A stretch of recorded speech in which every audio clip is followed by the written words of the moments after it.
What's up, 7.3 fans? Welcome back to the 7.3 Garage. Brandon here. This is like my fifth intro take because it's been so long since I've done this, and got a couple of different items to discuss today. One of the newer things I'm going to start trying to do is use the mic so you guys can have a little bit better audio and stuff like that. So any other suggestions, if you guys vlog yourselves, let me know what you like.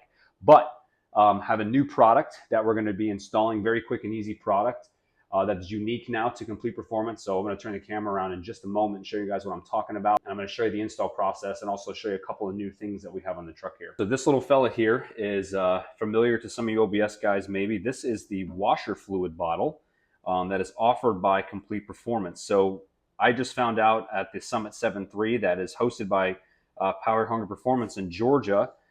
We had the second annual one. Had the pleasure of speaking with Paul Rutledge from Complete Performance. This is an obsolete part now from Ford. So any junkyard you go to or try to get these from, any used trucks are going to be completely dry rotted and blown out, if you will, for lack of better words. And they were able to find a company that made these for them. So these are unique to Complete Performance. They own the rights to these guys, but they have their name in here. And all the dimensions are exactly the same. That's where your washer motor goes. They have that part as well. And another nice feature is what Paul said, what they were trying to make sure that it was, as close to stock as possible, was getting the cap right. So this cap looks exactly like the factory one. Sometimes they're a little bit worn out and you might not be able to see the yellow on here, but they got the cap. Everything is the exact factory dimension. And again, this part is obsolete from Ford, but it is offered by Complete Performance. So I'll include that link in the description below. So if you guys need to get your hands on one, this is a nice piece to just spice up that engine bay and make your truck close back to stock again. Let's go over to the truck and I'll show you where we're going to be working. All right, so this is where your washer bottle is. Mine is original, but I believe it's been in pretty decent shape. So as you can see, the comparison from the last shot of how the cap looks, it's extremely close. Almost, it doesn't even look like it's at an aftermarket cap. So this is where it is. It's just a couple of small hardware here that go into the back of the housing. We'll have to pull that out and disconnect the washer fluid line from the motor, swap it out, and I think we should be good to go here.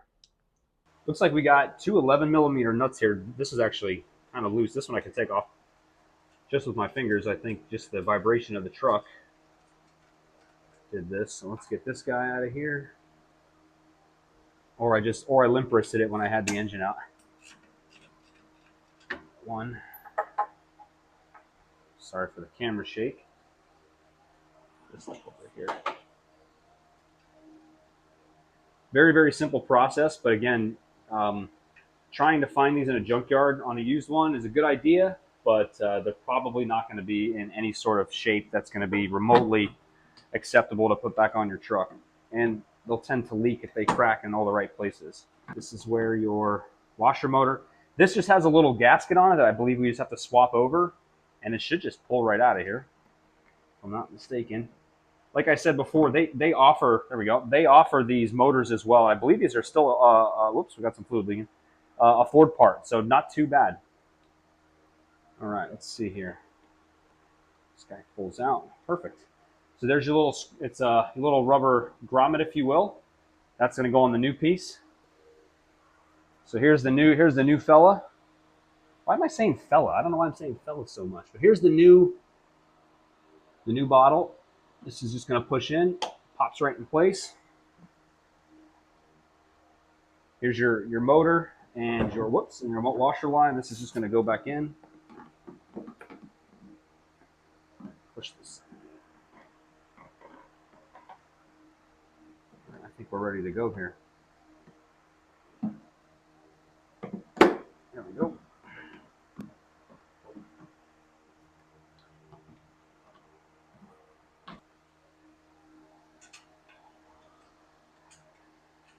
And just like that, it looks like we're going to be done. I'm going to tighten these guys up. Isn't that the best when the socket just sticks? You can't get it off. I love that. It's my favorite part. Auto mechanics, right? Just tighten these guys up. Just make them snug. I'm sure there's a torque spec, but I don't really think it's necessary just for plastic. We're not installing this with an impact gun. And there you have it. She's ready to go. That looks awesome. This goes right on.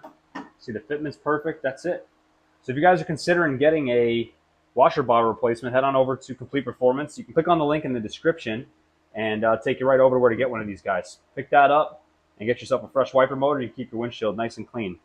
For those of you who have not, don't follow me on social media, I have changed my wheel setup here. So these are actually an original Eagle alloy. I believe they're a 114 series. They're an 18 by 9.5. And I put a Toyo Proxy street tire on there. So it lowered the truck and definitely changed the look of it. It runs and drives amazing. While I had those off, I had them polished up and cleaned up. I did brand new power stop calipers as well as power stop rotors and brake pads. So that's all tightened up, and those run really, really good. Also have my all my windows retinted, which the truck desperately needed. So my neighbor actually has a tint company, so he did an amazing job. Got these wing windows done very nicely. I had a lot of peeling tint. So a couple of other things I'm going to be doing while we're in here talking about the cab. Sorry, I'm working this gimbal around here, but the tint came out really nice. My seats. Unfortunately, I believe I had like a pocket knife in my back pocket, which I don't normally do. This happened about a year ago, and I got out of the truck and turned, and it tore the seat. So I did find a company, I think it's called Bronco Graveyard, and Complete Performance I saw also as well offers this velour replacement, the rainbow velour, as well as the seat foam. So if you guys have ever installed that, I've seen some videos. Let me know what you think about the quality of this. And it's something I'm definitely considering to get this seat cushion and the seat back to life again. And the other thing is I have a new dash coming. A friend of mine from social media, Simon, he goes up in New Hampshire.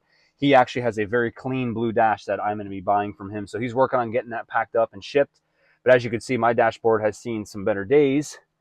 It's cracked all the way across, and it's not good. The Florida sun beat this up because when my truck was sitting with the original owner, they really didn't. The truck kind of just sat in the sunlight, unfortunately, and kind of baked the dash apart. So I am actually going to be getting a new dash near, so I'm very excited about that. But that's kind of all I got for you guys today with the updates on the truck, and wanted to show you a little bit of that. And we're going strong here with the new Kill Devil bottom end. The block has been awesome. I took the truck on about a 1,200-mile road trip up to Georgia for the Summit 7.3. You can check that out on the Power Hungry Performance page. And there's a lot of coverage with some other people. But the truck's looking good. I'm going to have a paint quote, so hopefully try to get the truck painted this year or next. And she's on the road, baby. Running good, running real strong, trying to get some dyno time in here soon. As always, guys, I appreciate you watching. If you have any suggestions for videos, go ahead and drop them down in the comment section below. Also, don't forget to check out jellybuiltperformance.com. Brian Jelich is the leader in 7.3 tuning and the main sponsor for my channel here. He's the one that makes a lot of this stuff possible for the old sleeper 7.3, as I like to call it. So check out his stuff, jellybuiltperformance.com. He can get you dialed in with any 7.3 parts, as well as Complete Performance. Those guys, Paul and Chris, are awesome. I got to hang out with them at Summit 7.3. And we had a great time. Learned a lot more about these trucks than I thought that I did. So check those guys out. They got parts. They got anything you need. Go ahead and give them a call today. As always, guys, I look forward to the next one. I'll see you in the next video. My name is Brandon. This is the 7.3 Garage. We'll see you real soon.